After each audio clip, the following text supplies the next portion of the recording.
আমি ইতিমধ্যে 5খন model question paper আগবঢ়ালোঁ আৰু সেই 5খন মডেল কুৱেশ্যন পেপাৰত বহুত কৰিবলৈ পাৰিছে আৰু কিছুমানে কৰিবলৈ পৰা নাই। আমাক কোনে কিমান কৰিবলৈ পাৰিছে এইখিনি কমেণ্টৰ সহায়ত জনাইছে আৰু কিছুমানে কৰিবলৈ পাৰিছে কিছুমানে পৰা নাই, কিছুমানে 20 পাবলৈ সক্ষম হোৱা নাই। আপোনালোকে কিয় পৰা নাই অলপ চেষ্টা কৰক। এখন আছাম হিষ্ট্ৰীৰ মডেল কুৱেশ্যন পেপাৰ। আমি অসম হিষ্ট্ৰীৰ লগত জড়িত যোনখিনি কথা সেইখিনি এই পেপাৰখনতে লৈ আনিছোঁ, যোনখিনি ইম্পৰ্টেণ্ট। ইয়াতে আমি এই পেপাৰখনত টোটেল কুৱেশ্যন ৰাখিছোঁ 25, টোটেল মাৰ্কছও থাকিব 25 আৰু এই পেপাৰখনত আমি 5 মাৰ্ক ৰাখিছোঁ 20, মানে 25ৰ ভিতৰত যদি 20টা কৰিব পাৰে তেনেহ'লে আপোনালোকে পাছ হ'ব। ফাৰ্ষ্ট কুৱেশ্যন আপোনালোকৰ সন্মুখত, নৰকাসুৰক কোনে হত্যা কৰে? হু কিল নৰকাসুৰা? ৰাইট এনচাৰ কি হ'ব? শ্ৰীকৃষ্ণ। ভগদত্ত, ঘটকাসুৰ আৰু অনিৰুদ্ধ নহয়, শ্ৰীকৃষ্ণই নৰকাসুৰক হত্যা কৰিছিলে। নেক্সটলৈ আহিম। নেক্সট কুৱেশ্যন নম্বৰ 2, ভগদত্তক কোনে হত্যা কৰে? হু কিল ভগদত্ত? বজ্ৰদত্ত, নৰকাসুৰ আৰু অনিৰুদ্ধ আৰু অৰ্জুন কোনে বধ কৰে? ভগদত্তক অৰ্জুনে বধ কৰে। ঠিক আছে, ক্লিয়াৰ। নেক্সটলৈ আগবাঢ়িম। আপোনালোকে নিজৰ স্ক'ৰটো কিন্তু মনত ৰাখক, বহি লৈ টুকি লওক। কুৱেশ্যন নম্বৰ 3, ভগদত্তৰ হাতীটোৰ নাম কি? ভগদত্তৰ এটা হাতী আছিলে খুব পপুলাৰ, যোনে নেকি মহাভাৰতৰ যুদ্ধটো তেওঁক সহায় লগত লৈ গৈছিলে। What is the name of the Bhagadatta's elephant? Hidimba, Supratika, Amritraj আৰু ইন্দ্ৰজিৎ? Right answer Supratika. সুপ্ৰতিকা আছিলে ভগদত্তৰ হাতীটোৰ নাম। ঠিক আছে, খুব পপুলাৰ আছিলে হাতীটো। কুৱেশ্যন নম্বৰ 4, বাণ ৰজাৰ জীয়েকৰ নাম কি আছিল? What was the name of the ডাটাৰ অফ দ্য কিং অফ বাণ? উষা, চিত্ৰলেখা, হিডিম্বা আৰু ভানুমতী কোন আছিলে? বাণ ৰজাৰ জীয়েকৰ নাম উষা আছিলে। Option number 1 right answer. আৰু তেওঁৰ সখী কোন আছিলে? চিত্ৰলেখা, নহয় জানো? খুব ধুনীয়া ছবি অংকন কৰে।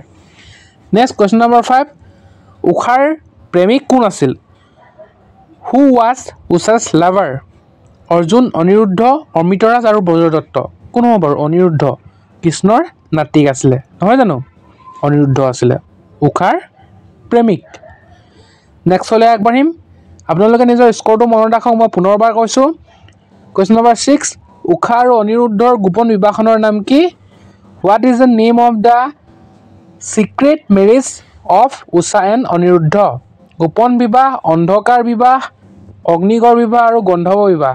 ৰাইট এনচাৰ কি হ'ব? গন্ধৰ্ব বিবাহ। উষা আৰু অনিৰুদ্ধৰ যিখন গোপন বিবাহ আছিলে সেইখনৰ নাম গন্ধৰ্ব বিবাহ। কুৱেশ্যন নম্বৰ 7, অসমৰ কোনজন ৰজাক কুমাৰ ৰজা বুলিও জনা যায়? Which king of Assam is known as the Kumar Raja? Banabhatta, হংসবেগ, Bhaskar Barman আৰু পুষ্য বৰ্মন? ৰাইট এনচাৰ কি হ'ব? Option number 3 Bhaskar Barman. ব্ৰহ্মণ বংশৰ শেষৰ ৰজা আৰু শ্ৰেষ্ঠ ৰজা ভাস্কৰ বৰ্মনক কুমাৰ ৰজা বুলিও জনা গৈছিল। নেক্সটলৈ আগবাঢ়িম। কুৱেশ্যন নম্বৰ 8, ব্ৰহ্মণ বংশৰ পাছত কোনে অসমত শাসন কৰিছিল? Who rule Assam after the Brahman dynasty? Mlechchha বংশ, পাল বংশ, দানৱ বংশ আৰু ভৌম বংশ? কি হ'ব ৰাইট এনচাৰ? ব্ৰহ্মণ বংশৰ পাছত কোনে শাসন কৰে? ম্লেছা বংশই শাসন কৰে। ক্লিয়াৰ। নিজৰ স্ক'ৰটো মনত ৰাখক, 20 পাব লাগিব আপোনালোকে, তেতিয়াহে পেপাৰখনত পাছ হ'বলৈ পাৰিব। কুৱেশ্যন নম্বৰ 9 আপোনালোকৰ সন্মুখত, ম্লেছা বংশ কোনে প্ৰতিষ্ঠা কৰিছিল? Who founded the Mlechchha dynasty? Banabhatta, Harshavardhana, Dharmapala আৰু শালস্তম্ভ? ম্লেছা বংশ কোনে প্ৰতিষ্ঠা কৰিছিলে? শালস্তম্ভই প্ৰতিষ্ঠা কৰিছিলে। সেইকাৰণে ম্লেছা বংশৰ আন এটা নাম শালস্তম্ভ, মানে শালস্তম্ভই প্ৰতিষ্ঠা কৰাৰ কাৰণে ম্লেছা বংশক শালস্তম্ভ বংশ বুলিও জনা যায়। আপোনালোকৰ সন্মুখত কুৱেশ্যন নম্বৰ 10, ম্লেছা বংশৰ শেষৰজন ৰজা কোন আছিল? Who was the last king of the Mlechchha dynasty? Tyagasimha, Raghunath, Raghudev আৰু বাণভট্ট কোন হয়? Right answer option number 1 Tyagasimha. Tyagasimha আছিলে ম্লেছা বংশৰ একেবাৰে শেষৰজন ৰজা। এইখিনিতে আপোনালোকক এটা কথা ক'বলৈ মই বিচাৰিছোঁ, আপোনালোকে একদম মনোযোগ দি শুনিব। আমি অসম ইতিহাসৰ বাবে এখন ই-বুক মুকলি কৰিছোঁ।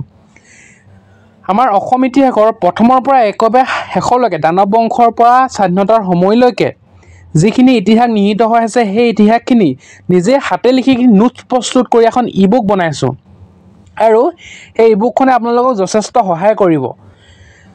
তো মই কোৱা নাই যে আপোনালোকে ল'বই লাগিব, আপোনালোকে লগেই বুলি কোৱা নাই। যদি আপোনালোকৰ ল'বলৈ মন আছে, কাৰণ মই সেইখিনিৰ পৰাই পঢ়িছিলোঁ আৰু বৰ্তমানো পঢ়ি আছোঁ, নিজেই বনাইছোঁ, কোনো আনৰ ওপৰত কপি কৰা নাই। গতিকে বিভিন্ন ধৰণৰ উৎসৰ পৰা আহৰণ কৰিছোঁ, সত্য তথ্যসমূহ আহৰণ কৰিহে মই নোটছবিলাক বনাইছোঁ আৰু ইবুকখন প্ৰস্তুত কৰিছোঁ।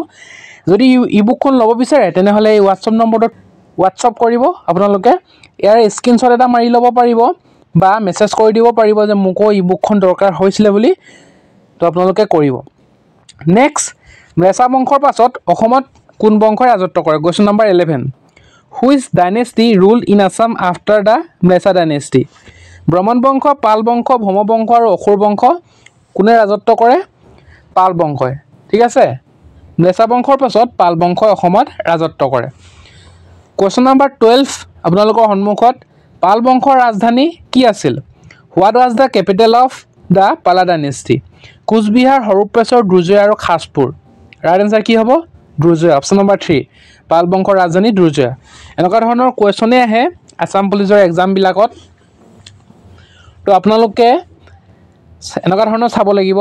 কুৱেশ্যন নম্বৰ 13, পাল বংশৰ শ্ৰেষ্ঠ ৰজা কোন আছিল? Who was the greatest king of the পালা ডাইনেষ্টি? গোপাল, জয়পাল, ব্ৰহ্মপাল আৰু ধৰ্মপাল।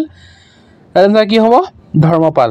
ধৰ্মপাল আছিলে পাল বংশৰ শ্ৰেষ্ঠ ৰজা, ব্ৰহ্মপাল আছিলে পাল বংশৰ প্ৰতিষ্ঠাপক আৰু জয়পাল আছিলে পাল বংশৰ শেষৰজন ৰজা। কুৱেশ্যন নম্বৰ 14, খেন বংশৰ প্ৰতিষ্ঠাপক কোন আছিল? Who was the founder of the Khen dynasty? Niladhvaj, Nilambar, Kancheng আৰু বডৌচা। ৰাইট এনচাৰ কি হ'ব? নীলধ্বজ। খেন বংশৰ প্ৰতিষ্ঠাপক নীলধ্বজ আৰু খেন বংশৰ শেষৰ ৰজা নীলম্বৰ, মনত ৰাখিব। নেক্সটলৈ আগবাঢ়িম। কুৱেশ্যন নম্বৰ 15, চুতীয়াসকলৰ প্ৰথম ৰাজধানী ক'ত আছিল? Where was the first capital of the Chutia? Cooch Behar, Swarnagiri, Khaspur আৰু গড়মূৰ। ৰাইট এনচাৰ কি হ'ব? স্বৰ্ণগিৰি। স্বৰ্ণগিৰি আছিলে চুতীয়াসকলৰ প্ৰথম ৰাজধানী। নেক্সটলৈ আগবাঢ়িম। কুৱেশ্যন নম্বৰ 16, চুতীয়া ৰাজ্যৰ শেষৰজন ৰজা কোন আছিল? Who was the last king of the Chutia kingdom? Ratnadhvaj, Birpal, Harichandra, Nityapal. কোন বাৰু চুতীয়াসকলৰ শেষৰ ৰজা? Nityapal. Option number 4 right answer. নেক্সটলৈ আগবাঢ়িম। কুৱেশ্যন নম্বৰ 17 আপোনালোকৰ সন্মুখত, মায়ামৰা সত্ৰৰ প্ৰতিষ্ঠাপক কোন আছিল? Who was the founder of Mayamara সত্ৰ?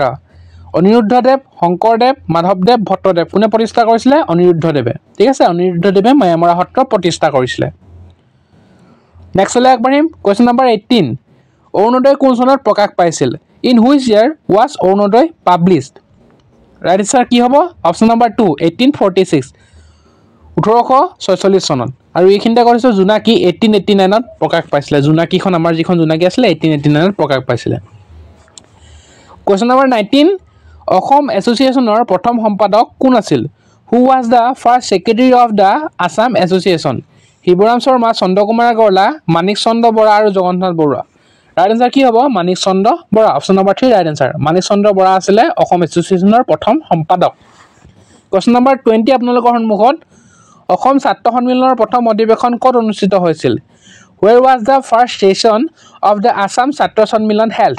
গুৱাহাটী, ডিব্ৰুগড়, যোৰহাট আৰু Tinsukia.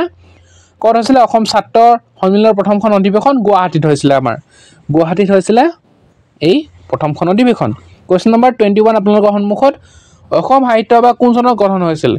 In which year was the Assam সাহিত্য সভা ফৰ্মেড? 1911, 1917, 1921, 1919। ৰাইট এনচাৰ 1917, 1917 চনত গঠন হৈছিলে অসম সাহিত্য সভা। নেক্সট কুৱেশ্যন নম্বৰ 22, অসমৰ পৰা দাণ্ডি যাত্ৰাত কোনে যোগদান কৰিছিল? হু join the Dandi Yatra from Assam? Liladhar Barua, Chandradhar Barua, Padmanath Barua আৰু বিষ্ণুৰাম মেধি। Right answer Liladhar Barua. লীলাধৰ বৰুৱাই অসমৰ পৰা দাণ্ডি যাত্ৰাত অংশগ্ৰহণ কৰিছিলে। নেক্সটলৈ আগবাঢ়িম। কুৱেশ্যন নম্বৰ আপোনালোকৰ সন্মুখত 23, কোন চনত অসমে ভাৰতৰ এখন ৰাজ্য হৈছিল? In which year did Assam become a state of India? Right answer 1950, 1950 চনত। Option number 4 right answer. পুনৰবাৰ কৈছোঁ আপোনালোকে নিজৰ স্ক'ৰটো মনত ৰাখক, কাৰণ 20 পাব লাগিব আপোনালোকে পাছ কৰিবলৈ এই পেপাৰখনত। আপোনালোকৰ সন্মুখত 24, কোন চনত অসমৰ ৰাজধানী শ্বিলঙৰ পৰা দিছপুৰলৈ হস্তান্তৰ কৰিছিল? In which year was the capital of Assam shift from Shillong to Dispur? Right answer কি হ'ব? অপশ্যন নম্বৰ 2, 1973, 1973 চনত শ্বিলঙৰ পৰা দিছপুৰলৈ ৰাজধানী হস্তান্তৰ কৰা হৈছিলে। কুৱেশ্যন নম্বৰ 25 আপোনালোকৰ সন্মুখত, এইটো আমাৰ মডেল কুৱেশ্যন পেপাৰখনৰ একেবাৰে শেষৰটো প্ৰশ্ন। কোন চনত অসম ভাষা বিধেয়ক গৃহীত হৈছিল? In which year was the Assam language bill passed? Right answer কি হ'ব?